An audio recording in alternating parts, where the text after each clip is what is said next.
昨日我個印尼工人行過街市，聽到有條賣魚佬講，有條友仔叫做廚神，係你。我當堂嚇一跳，然後得啖笑。呢個世界竟然有人自稱廚神，咁即係分明當我哋網紅廚房流嘅啫。嗱，我就叫威廉，你食飯啊都要落手煮啊，我就睬你都嘥氣，我直情叫啲網紅煮，呢啲叫特異功能。嗱，我呢個手上有部電話，只要我打個電話，冇人聽，因為我未發工啊。我發咗工啊，成個電視台嘅網紅叫晒出嚟都仲得啊！你話我講嘢無厘頭，我嘅話你瞓醒戇鳩鳩咯，望咩啊？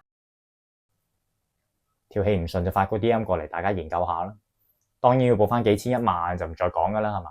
嗲咩啊？學嘢唔使錢啊？抄低我哋個 YouTube channel Twinkle Media， 我再重複一次 TWINKLE Media， 你唔揾我冇所謂，因為呢啲係你嘅損失。10點鐘之後冇 DM 啦，因為我瞓咗。